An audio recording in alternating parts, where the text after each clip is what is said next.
bonsoir à toutes et à tous et bienvenue sur Radio Diagonale, la web radio 100% rouge et blanche pour ce débrief de la 20e journée et l'AS Monaco qui se déplaçait à Montpellier au stade de la Mosson et qui malheureusement n'a pas réussi à trouver la faille durant ces 90 minutes et qui ramène donc de Montpellier le point du match nul dans ce triste 0-0. Et pour m'accompagner ce soir, je serai avec Nicolas. Salut Nico.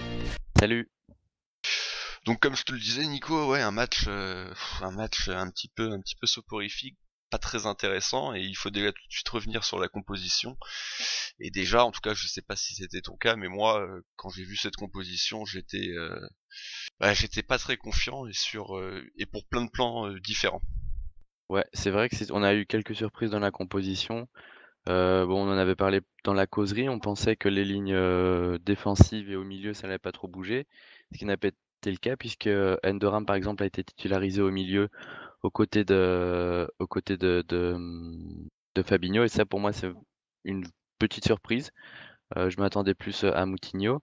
En défense aussi, on a eu la surprise de voir Almamy Touré prendre la place de titulaire à Sidibé, qui est resté sur le banc. Et donc Jorge qui a été confirmé arrière gauche par Jardim. Oui. Donc une composition un peu surprenante de la part de Jardim pour un match qui était quand même assez important, un match de reprise. Ouais, bah c'était le match de la reprise. Là, on sait qu'on va avoir une fin de mois de janvier chaude. Bon, on commence a priori par une rencontre plus simple face à Metz, mais après on va beaucoup jouer Lyon, on va jouer Marseille, on va rejouer Montpellier en coupe. Donc c'est vrai que ce match était quand même important, mais Jardim semble avoir quand même pris la décision de faire un peu trop tourner quand même à mon goût. Voilà, comme tu le disais, Jorge, bon, on pouvait s'y attendre, mais Touré, c'était une vraie surprise. Moi, je baldais en pointe, on en avait parlé pendant la causerie, Ouais, ça on s'y attendait, ouais. j'étais pas fan et bah, malheureusement, il a pas été bon parce qu'il a eu aussi peu de ballons. Enfin, on y reviendra un peu plus tard. Et puis le fait de mettre et Guézal et Lopez, les Marandismes, c'est pareil, je le préfère quand même sur le côté. Enfin ouais, au final, il y avait pas grand chose qui me plaisait dans cette équipe, que ce soit les joueurs en eux-mêmes ou les postes qu'ils occupaient. Et au final, Nico, une première mi-temps qui a été assez Insipide. soporifique, indigeste, soporifique, il s'est pas passé grand-chose. De mémoire, il y a eu cette grosse occasion de Baldé. Oui, oui, Malheureusement, il la met de peu à côté. Mais je sais pas, toi, si t'as d'autres choses qui te reviennent vraiment sur cette mi-temps. Bah, au niveau des Personnellement, statistiques, Monaco a eu la possession, mais quand on regarde le match, on voit que c'est Montpellier qui a eu les meilleures opportunités. Je parle bien sûr d'opportunités, hein, c'est pas des grosses occasions, on n'a pas non plus tremblé plus que ça. Mais dans leur phase offensive, Montpellier a été plus tranchant que Monaco. Et oui, comme tu le disais, par exemple, en parlant de Baldé, bon, il a eu une opportunité, il l'a mise à côté, mais à part ça, il n'y a pas eu vraiment d'action offensive de la part de Monaco. Alors qu'on aurait pu penser avec un Lemar un peu plus libre, avec deux joueurs sur les côtés qui sont censés apporter aussi leur touche technique. On aurait pu penser une plus grande maîtrise de la part de Monaco dans ce secteur. ouais, mais c'est vrai que c'était un peu le souci, c'est que, comme tu le dis, on a eu vraiment les côtés, et on va englober les deux latéraux, qui n'ont absolument rien apporté début à la fin. Touré, en première mi-temps, a eu deux trois opportunités quand même d'adresser des bons centres. Il l'a fait, ouais. Et bizarrement, à un moment, je me suis dit, c'est dommage que Carrillo ne soit pas là. C'était sur une tête de Baldé où il était un peu trop court. Et bon, c'est Carrillo quand même a certaines qualités au niveau de la tête. Mais oui, ça manquait clairement de présence, ça manquait de décalage. On n'arrivait pas à contourner du tout le bloc de Montpellier, bon, qui est la meilleure défense du championnat, certes, mais ouais, je m'attendais à plus à ce niveau-là. C'est vrai qu'ils ont une assise défensive solide, ils ont également un bon gardien, bon, par contre qui a été catastrophique dans son jeu au pied. Ouais. Mais on a malheureusement pas trop su en profiter. Et puis aussi ce milieu de terrain quand même qui a été une nouvelle fois indigeste. Et à partir du moment où Fabinho n'est pas un grand Fabinho, même si Endoram a plutôt fait une performance correcte, C'était le un milieu de petit terrain, Fabien ce soir. Ouais, c'était dur. Et encore une fois. Et du coup, au milieu de terrain, on était quand même relativement bougé. On avait du mal à faire le jeu. Les marges, encore une fois, j'ai du mal avec lui dans cette position. Après, il s'est un petit peu replacé sur la deuxième partie de la première mi-temps, qui a été meilleure. Et c'est vrai qu'on sentait quand même que dès qu'il a le ballon, il est au-dessus techniquement. Ouais, il est Il, au-dessus, il mais élimine. il était au-dessus, mais dans cette configuration, il n'arrivait pas à trouver. Enfin, son jeu était stéréotypé aussi. Il redescendait pas mal prendre le ballon, il faisait ce qu'il sait faire, c'est-à-dire changement de rythme et tout ça. Mais après, quand ça passait sur les côtés, c'était fini, quoi. Alors que quand il est sur le côté, justement, quand il rentre dans l'axe, il y a, je trouve qu'il y a plus de possibilités pour lui aussi, bizarrement. Oui, je suis assez d'accord. Et c'est pour ça que moi, je le préfère à ce poste-là. En tout cas, voilà, Lemar a été à peu près le seul dépositaire du jeu, en tout cas offensif. Et comme on le disait, des côtés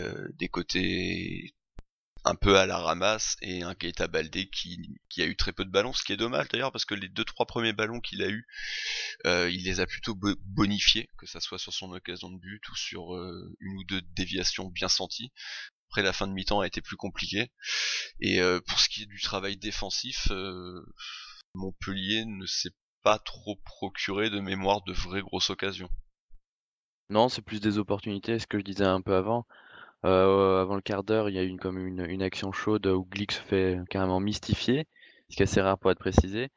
Après, oui, il y a quelques actions chaudes, mais rien de bien méchant pour Monaco. Mais c'était l'impression où Montpellier avait certes peut-être un peu moins le ballon, mais quand ils l'avaient, ils allaient plus de volonté, j'avais l'impression, dans leur développement offensif. Et ils avaient plus la volonté de faire mal à Monaco, plus la volonté d'aller chercher euh, une situation offensive. Et au contraire de nous, ils avaient des côtés qui étaient un peu plus actifs, Oui, notamment Roussillon, par exemple, qui a une grosse activité sur son côté et qui a souvent eu l'occasion de centrer, qui a souvent eu l'occasion de s'amuser face à Touré. Mais donc, ouais, il y avait aussi un déchet technique dans les 30 derniers mètres. ouais, tout à fait. Mais c'est vrai que t'as raison de le souligner. Eux, pour le coup, sur les côtés, ils se sont fait assez plaisir. En première mi-temps, c'est vrai que c'était essentiellement Roussillon. En deuxième mi-temps, ça s'est un peu plus équilibré. Aguilar a été un peu plus offensif.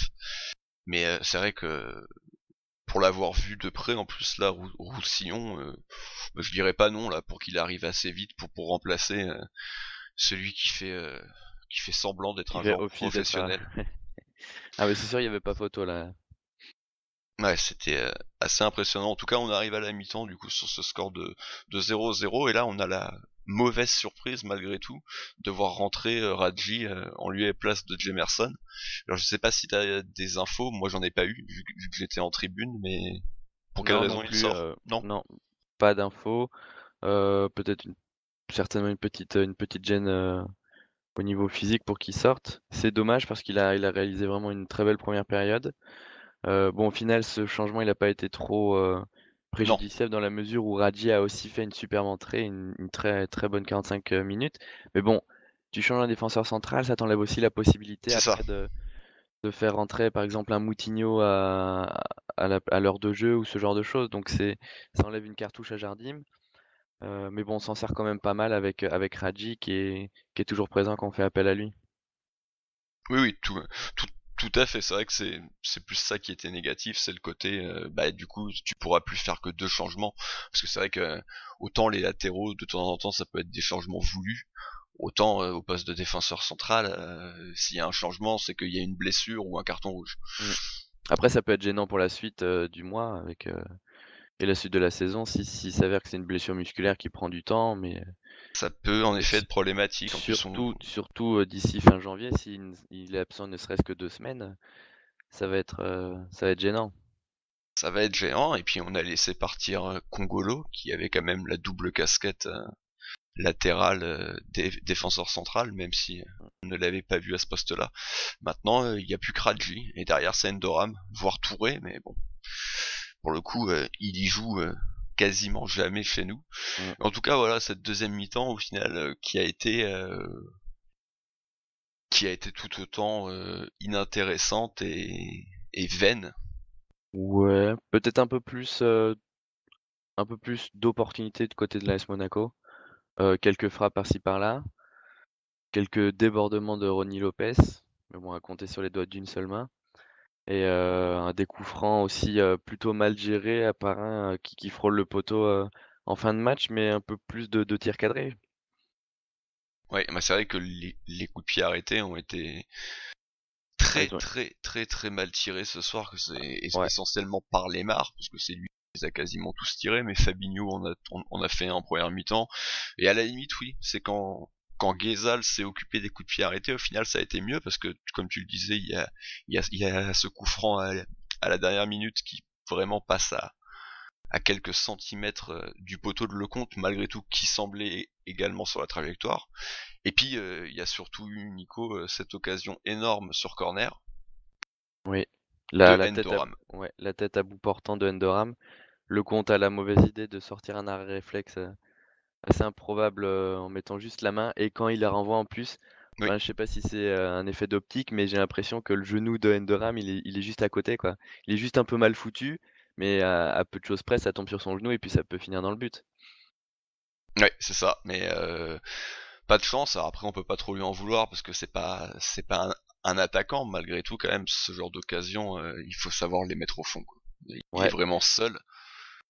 Mais Euh, après, il y a eu, bon, les frappes de loin, j'en parlais, mais aussi sur certaines pénétrations dans la surface où je me souviens par exemple de Lemar qui s'arrache, il fait un centre à mi-hauteur alors que t'as Jovetic qui plonge au premier poteau et qui est tout seul.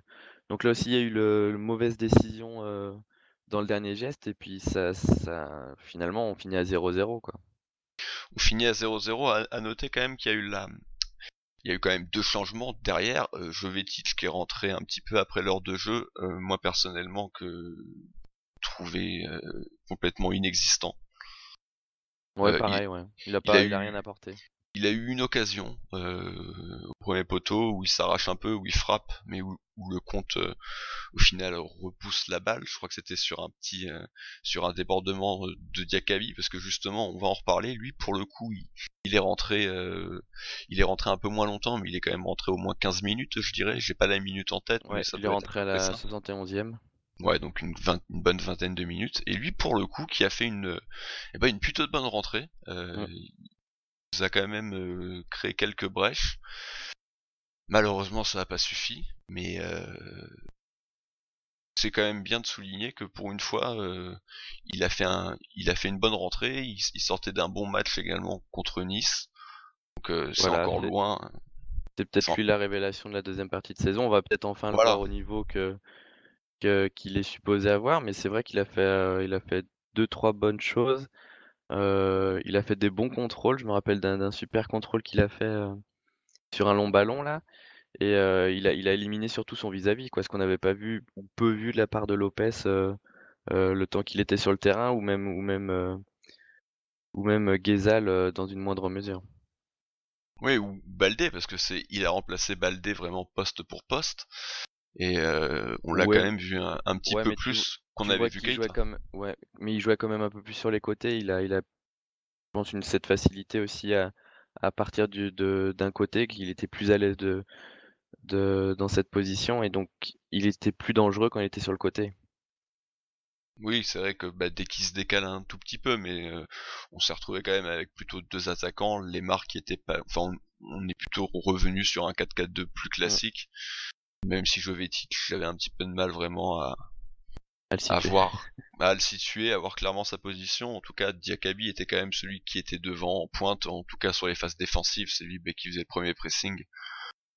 Il a quand En même tout touché 16 ballons en 19 minutes, alors que Baldé en a touché que 18 sur ouais, les 70 premières minutes. Donc c'est ça ça, c'est il y a on un a gros réussi. contraste, et ça c'est là aussi qu'on voit que l'activité de Baldé en pointe, malgré tout, n'a pas été suffisante puisqu'il n'a pas non plus cherché à décrocher, il s'est pas assez proposé heu, tout le Non, temps où il était sur le terrain. c'est dommage en plus parce que on parlait en tout début de deuxième mi-temps, enfin tu parlais de frappe cadrée, il y a eu quand même celle de Ronny Lopez par où il part un peu tout seul au but, mais où le défenseur revient bien, bah c'est sur une belle déviation pour le coup de Baldé, ce qui est dommage parce qu'on sent quand même qu'il est capable de faire de faire des choses intéressantes, mais le problème c'est que comme tu l'as dit, 18 ballons en 70 minutes, Mm. c'est Mais c'est là aussi, ouais, c'est là que tu vois aussi quand même la pauvreté du secteur offensif en termes d'attaquant de pointe. Que si t'as pas Falcao, après c'est le désert. T'as Carrillo qui fait office de second couteau, mais c'est c'est déjà pas au niveau. Et puis après, t'as plus personne. Quand on a que deux attaquants de pointe de métier, c'est quand même assez, au final assez déplorable pour ce genre de match en plus où t'as vraiment besoin d'un attaquant là pour le coup qui sache sur un moment ou sur une seule petite action se libérer et etc. Mais là, Baldé, ce soir, il a pas su le faire. Ce qu'il avait su faire contre Bordeaux, et j'en parlais déjà dans la causerie, là, il a pas su le faire. Bon, après, il a été bien muselé par les défenseurs, mais c'était une défense à 3, une ouais, défense plutôt basse, et quand même une défense également avec des joueurs quand même plutôt de talent. Hilton, bon, même s'il a 40 ans, ça reste une ça valeur reste sûre sérieux. du championnat. Pedro Mendes, si je dis pas de bêtises, est quand Mm. même un bon défenseur. Quant au troisième, je ne me souviens plus de son nom, mais donc c'est solide quoi. Et du coup, quand tu te retrouves tout seul, Mm. c'est compliqué. En tout cas, voilà pour ce match très décevant, mais malgré tout un score logique. On méritait pas forcément de gagner, on méritait pas de perdre, mais on, on a ce qu'on mérite en fait. Voilà. Oui, On clairement, a on pouvait pas tirer mieux ce soir qu'un match nul. non, puis on Et n'a pas encore, cherché non plus à forcément attirer beaucoup plus de ce match. Voilà. et encore, on aurait pu. Ça me rappelait un peu le match contre Nantes où on s'était fait quand même, où Nantes poussait un peu plus et tout, et puis au final, on avait perdu à la fin du temps additionnel. Là, on peut être, on peut se contenter de pas avoir subi une énième défaite toute pourrie dans les dernières minutes de jeu, mais c'est clair que c'est pas assez. Marseille a gagné en début d'après-midi, en fin d'après-midi à Rennes est revenu à hauteur de l'AS Monaco. Demain, Lyon peut s'échapper, donc clairement dans l'optique de la seconde place, vu que maintenant c'est l'objectif affiché par le club, c'est un très mauvais résultat. Ça casse aussi la dynamique des 6 victoires consécutives et des 4 victoires en championnat. Donc c'est clair qu'il fallait plus faire et ce soir ça n'a pas été le cas. Tout à fait. On va maintenant passer au top et au flop, et on va commencer tout de suite par le top. Alors, nous sommes tous d'accord pour dire que Jean-Claude est nul. Ah oui, ouais. Eh bien, figurez-vous que c'est le moins mauvais d'entre vous. Quel est ton top ce soir, Nico? Ouais, il y a j'ai plusieurs joueurs à la même note, mais peut-être que je mettrais Guézal oui, pour son bon match. Je le En première partie de saison, je le trouvais à chaque fois, je disais que il était pas mal techniquement, mais qu'il était assez stéréotypé. Là, ce soir, j'ai trouvé qu'il avait une belle activité. Je l'ai trouvé un peu plus aussi rapide dans ses choix. Je l'ai trouvé un peu il proposait aussi un peu plus de solutions à ses coéquipiers.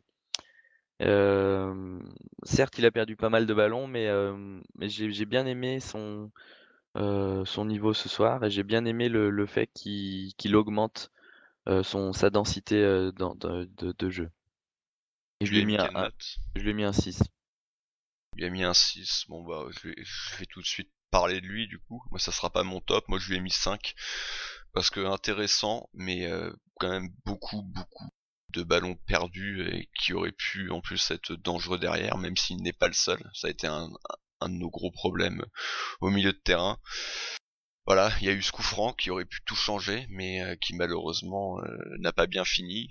Sur son centre pour Endoram, ce qu'il fait c'est parfait, donc il a pas à s'en vouloir pour ça, mais un peu limite quand même, et voilà. Déçu en plus parce que c'est un joueur que j'apprécie d'habitude. Moi mon top ça va être plutôt une doublette, parce qu'en plus ils se sont bien complétés ce soir, puisque le second a remplacé le premier, et c'est du coup la doublette Jemerson-Radji.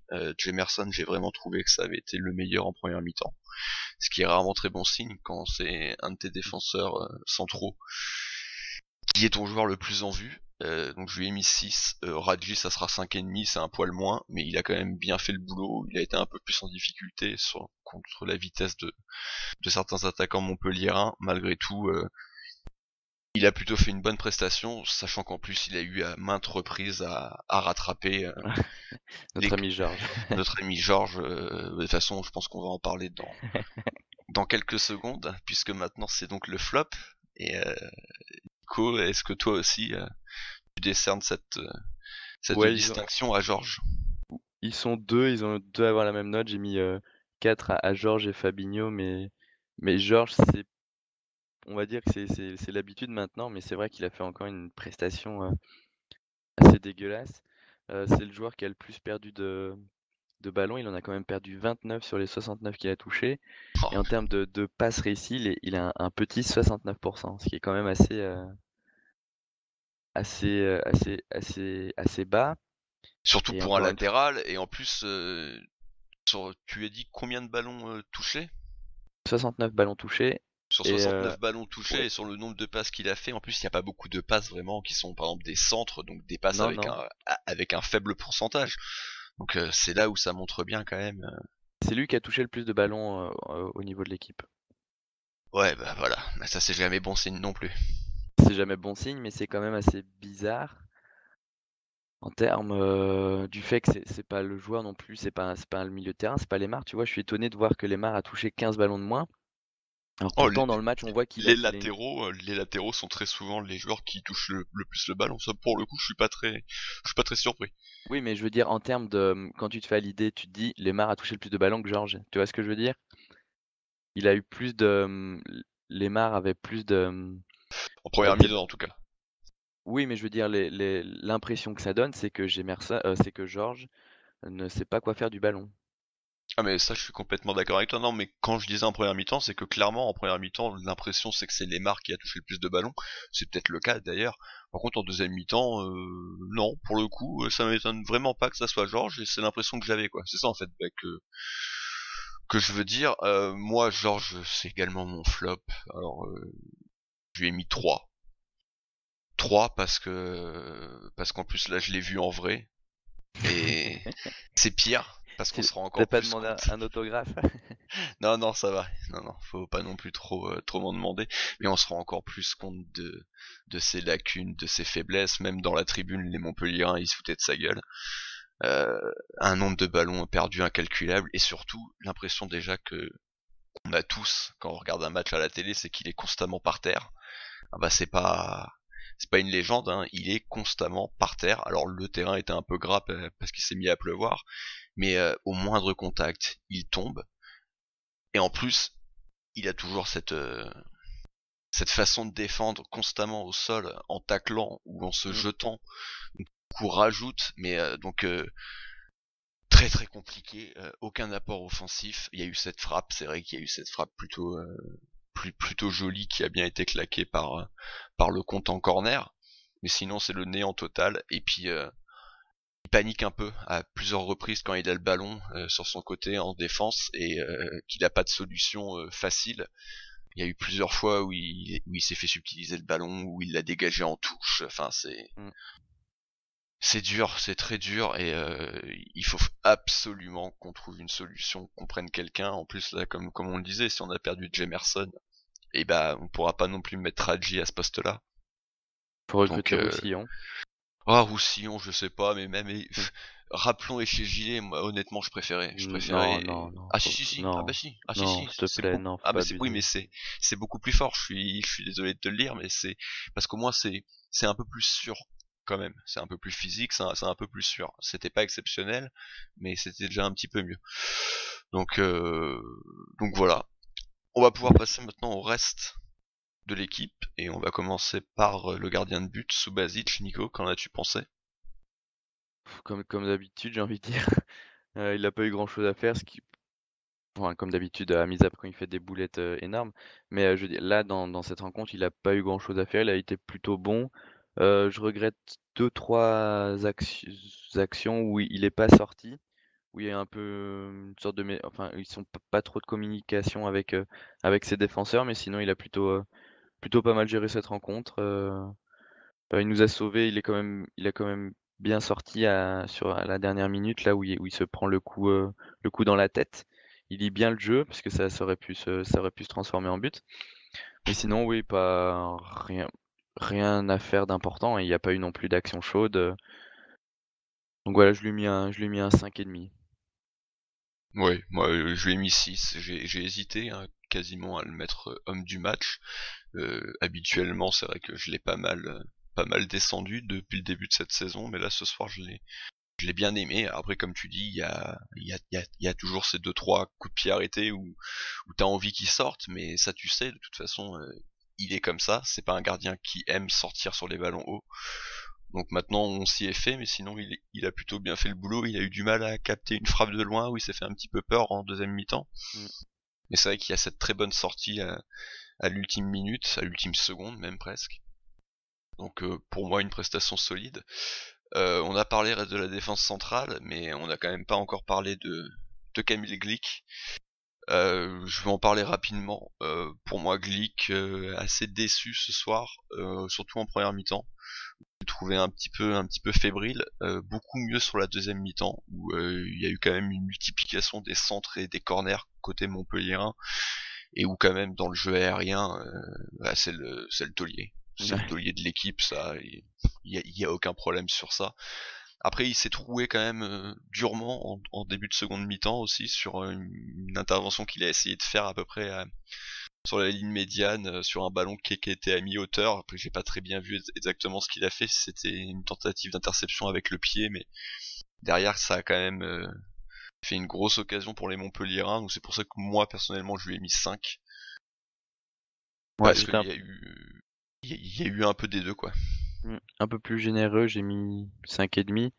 Mais ouais, peut-être un peu, bah, je suis complètement ton avis, un peu plus fébrile.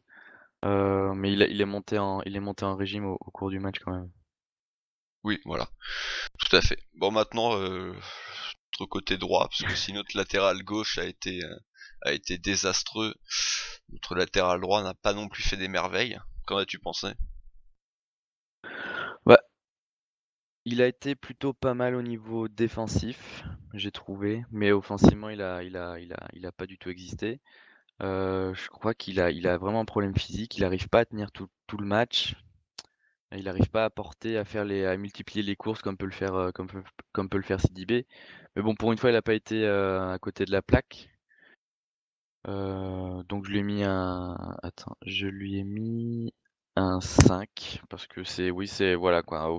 Défensivement, il était correct. Offensivement, il a pas trop existé. Moi, j'étais plus sévère. Moi, ça sera 4. Après, c'est vrai que c'était lui qui était sur Roussillon, qui a quand même été un des joueurs les plus en vue côté montpelliérain. Donc, il a eu à le défendre à beaucoup de reprises, mais quand même un peu décevant, un peu brouillon techniquement. Et puis offensivement, voilà, un apport quand même un peu supérieur à Georges, en tout cas dans la quantité. Mais vu que la qualité n'était pas au rendez-vous, au final, ça sert pas forcément à grand chose. Ouais, mais il s'est vite éteint. Il a fait certaines courses en première période, mais en deuxième période, il s'est vite éteint. Ouais, il a pas le physique. Il a clairement pas le physique pour tenir 90 minutes de haut niveau. Il a clairement pas du tout aussi le niveau pour faire concurrence à Sidibé. C'est clair que moi j'attends le retour de Sidibé. Bah on attend tous parce que comme tu dis, Touré est pas capable de tenir 90 minutes. Le problème c'est qu'actuellement, Sidibé On n'est pas enchaîne pas capable mal. de jouer deux matchs. Ouais, c'est sûr, ça. Donc ça pose un petit peu problème. Mais bon. Maintenant le milieu de terrain, bon, t'en avais rapidement parlé, même si au final t'as pas trop détaillé. Fabinho, moi aussi, hein, c'est 4, donc c'est match raté. Mais Mm. t'en as t'as quoi de plus à dire sur lui? Bah, c'est le Fabinho des mauvais jours qu'on a connu déjà beaucoup de fois cette saison et trop de fois. Il s'est fait dépasser assez souvent. Il a pas réussi à casser les lignes et à porter un peu plus offensivement. Il y a beaucoup d'actions où on voit il s'est pris encore un petit pont et au niveau vitesse, il se fait prendre de vitesse plusieurs fois par les Montpelliérains. Aucune incidence sur le jeu. Un match qu'on a trop souvent vu cette saison et malheureusement il avait retrouvé un semblant de niveau au mois de décembre, Mm. mais là, oui, clairement, c'est pas le Fabinho qu'on aime voir. En même temps, on est dans une période de mercato, donc Ouais, mais c'est bon quoi. Le gars, il a dit maintenant qu'il restait les 6 derniers mois et qu'il ne partirait pas en hiver et qu'il finissait la saison avec nous, qu'il s'y tienne quoi.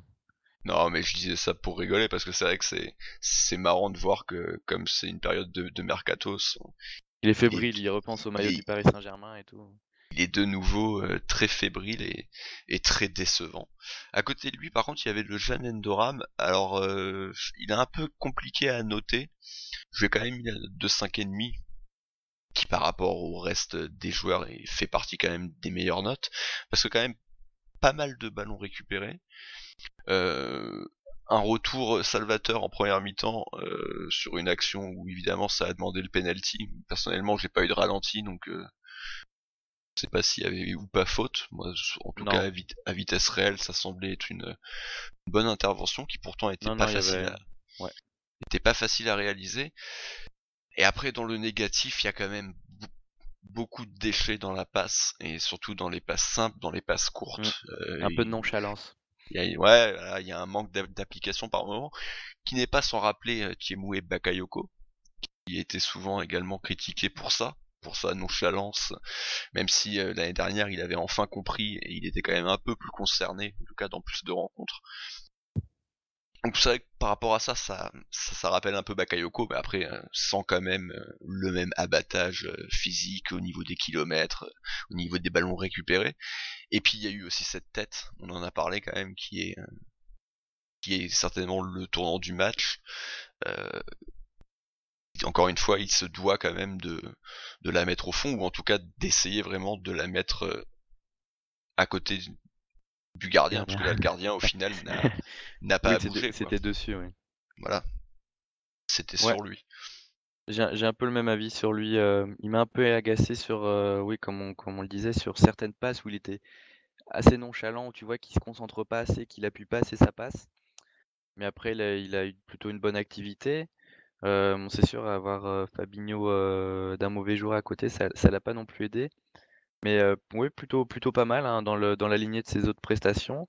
On peut compter sur lui, on pourra compter sur lui sur la deuxième partie de saison. Et puis, si on voit un peu plus loin, style l'année prochaine, bah, et ça pourrait être une pièce essentielle, après devenir une pièce essentielle dans le rouage de Jardim. Donc oui, plutôt positif sur Endoram. Oui, puis je pense que dans le profil, enfin, entre guillemets dans le profil, mais dans le profil un peu plus récupérateur, c'est lui qui devrait remplacer du coup Fabinho et mettre un joueur un peu plus de ballon à côté de lui qui logiquement sera Tielemans, mais qui pourrait aussi être Moutinho. Donc Mm. ça garderait quand même un mec avec une plus grosse fonction défensive Ouais. et à côté de lui un milieu un peu plus créateur. Mm. Mais c'est clair il rappelle pas mal Bakayoko dans son style de jeu aussi, mais peut-être dans ses défauts aussi pour l'instant. Ah bah après s'il peut arriver au niveau de Bakayoko, grand bien lui fasse, mais alors qu'il le fasse au plus tôt. Vite. Au plus tôt. Maintenant le reste du milieu de terrain, et on va commencer par celui qui occupait plutôt le poste de numéro 10, à savoir Thomas Lemar. Qu'en as-tu pensé? On en a déjà un peu parlé, hein, sa position, Oui, c'est pas ce qu'on préférait. Il a été plutôt pas mal en termes d'activité, etc. Mais oui, ses passes n'ont pas été assez tranchantes. Et après, tout ce qu'il faisait, son activité, une fois que ça passait sur les côtés, après, ça s'arrêtait un peu. Donc c'est assez dommage où on le met dans une position pour qu'il ait plus de liberté, mais finalement, c'est ses coéquipiers qui lui enlèvent cette liberté dans le sens où il bonifie pas les ballons qu'ils reçoivent. Donc c'est dommage pour lui. Il a quand même perdu pas mal aussi de ballons. Ses coups francs ont été très très mal tirés tout au long du match, à part le coup franc qui va directement sur le compte. Mais oui, une prestation plutôt positive dans l'ensemble quand même. Mais en deçà de ce qu'on peut attendre de lui dans ce type de rencontre, puisque finalement, si on regarde l'équipe, c'était lui avec Kezal les joueurs les plus techniques et on pouvait on s'attendait de leur part de un peu plus. un peu plus, oui. Et bah du coup, On vient d'en parler rapidement, mais Ghezal, toi, c'était ton top. Ouais. Moi, j'avais dit que bon, j'avais été un peu déçu par lui, mais alors pour ce qui est du côté gauche, et donc Ronny Lopez, qu'as-tu toujours un Ouais, peu bah, compliqué, je trouve, oui, Ronny bah c'est Lopez. c'est ça. Il va aller s'empaler contre trois défenseurs et à côté, il va te faire un bon débordement. Aujourd'hui, ça a été exactement ça, mais je l'ai trouvé, comment dire, bah, c'est dans la lignée de ses prestations lui aussi, hein. Je pense pas que cette année on va le voir. Il va y avoir un gros saut qualitatif, surtout sur sa deuxième partie de saison. Il a fait du Lopez, c'est-à-dire qu'il a fait des choses plutôt bien, il a fait des choses plutôt dégueulasses. Donc ça reste un joueur moyen pour l'instant. En plus dans ce style de match qui est assez difficile, il a pas su tirer non plus son épingle du jeu. Je lui ai mis juste la moyenne 5. euh, Parce que oui, comme je te dis, hein, il a des fois ça passait, des fois ça passait pas, mais c'est plus souvent pas passé que passé. Moi, je lui ai mis 4 parce que comme tu l'as bien dit, il a fait du Ronny Lopez. Bah moi j'aime pas le Ronny Lopez, donc c'est 4. Autant quand Ghezal Bim. fait du Ghezal, j'aime bien, autant quand Ronny Lopez fait du Ronny Lopez, je suis déjà beaucoup moins fan. Et pour terminer, on va parler de Keita Baldé. Alors on en a parlé un petit peu parce qu'on a noté tout à l'heure qu'il avait touché très peu de ballons, mais je sais pas si t'avais quelque chose à rajouter. Déjà donner peut-être la note que tu lui as mis. Je lui ai mis 4,5. Pareil pour moi. Euh, ouais. Bah, c'est un peu, comme je le disais tout à l'heure, il a touché très peu de ballons. Si tu compares avec Diakabi, c'est quand même assez flagrant. Je regrette qu'il soit pas allé lui, peut-être descendu ou qu'il se soit plus proposé, qu'il se soit plus tiré aussi de cette défense, comme tu en parlais, de la défense à 3, Montpellier. C'est un joueur quand même qui s'est bougé, qui aurait pu prendre de vitesse ou proposer un peu plus de 1-2 ou de solutions au trio offensif qui joue avec lui. Donc c'est un peu regrettable. Je pense qu'il a voulu bien faire et rester dans sa position d'attaquant de pointe. Et du coup, ça l'a un peu enfermé dans ses initiatives. Et donc il s'est annulé lui-même, quoi. Il est, il est, il a été très, très strict avec lui-même et il n'a pas pris de liberté. Ouais, et puis ce que je disais, moi, ce qui m'agace, c'est que par rapport au nombre de ballons qu'il touche, quand même, il y a des bonnes choses, donc c'est frustrant de le voir si peu toucher de ballon, donc il faut le mettre sur un côté, et bon, bah, visiblement, ça semble être le côté droit, et remettre les mains à gauche, en attendant, bien entendu, le retour de Falcao, et après, t'associes Falcao à À Jovetic, quelqu'un d'autre. voire à Diakabi, qui là, bon, sort quand même de deux prestations intéressantes, donc qui mérite d'avoir sa chance, étant donné que Carillo, on a quand même pas trop envie de le voir, et que Carillo et Falcao, Non, c'est voilà, c'est a c'est priori pas lourd. top. Après, il reste du coup Jovetic ou Diakabi. Jovetic, je pense, ça serait vraiment très très intéressant de le voir avec Falcao. Il faut qu'il ait sa chance, mais il Mm. faut aussi qu'il arrête de se blesser. Oui, Jovetic, c'est clair qu'on a envie de le voir, hein. On n'a pas l'impression pour l'instant, d'avoir vu toute l'étendue de son talent. On a vu quelques brides par-ci par-là, mais par exemple, ce soir, il a fait une entrée assez insipide. Comme face à Euh, Nice. ouais. Ce qui n'avait pas été le cas quand il était rentré, par exemple, à Amiens, où il avait marqué. Mais ce soir, c'est clair qu'on a plus vu Diakabi que Jovetic. Oui, mais c'est ça. Bon là, Jovetic, ça va mieux quand même. Voilà, il a joué titulaire en Coupe de France. Il avait d'ailleurs été correct, mais bon, contre une équipe très faible. Mais là, par contre, il reste sur deux entrées en jeu euh, très moyennes, si ce n'est pour pas dire même plutôt mauvaises. Mais au moins, ce qui est positif, c'est qu'il est là. Voilà, ce qu'il est Mm. là, il prend des minutes, donc espérons qu'on va pouvoir compter sur lui régulièrement sur cette deuxième partie de championnat. En tout cas, Nico, merci de m'avoir accompagné pour ce débrief tardif. Ouais. Merci de m'avoir attendu. On se retrouve tous pour notre prochaine émission qui sera la causerie du match, encore une fois contre le GC Nice, et qui aura lieu mardi soir ce coup-ci. Ça sera chez nous, ça sera au Louis II. On ne sait pas encore qui vous retrouverez, mais vous retrouverez deux personnes, en tout cas. Nico, je sais pas si t'as quelque chose à rajouter, non? En espérant gagner dès mardi contre Nice pour se mettre dans le droit chemin et bon, Nice qui remonte au classement, qui a encore gagné ce soir. Donc ça sera pas évident, mais là, il est clair qu'il faut enchaîner les victoires pour éviter de voir Marseille et Lyon soit nous distancer ou oui, voilà. Parce que clairement, maintenant, c'est la deuxième place. C'est ça qu'il faut viser, c'est leur seul objectif. Ils ont plus que ça à jouer de toute manière et les coupes, donc là, faut y aller et ils peuvent plus se cacher. C'est ça, bah on verra ce que va faire Lyon demain, et puis également si Paris va prendre 11 points d'avance du coup sur nous. Bon voilà, merci Nico, jusqu'à la prochaine émission, portez-vous bien, et Dagemounego. Et bisous.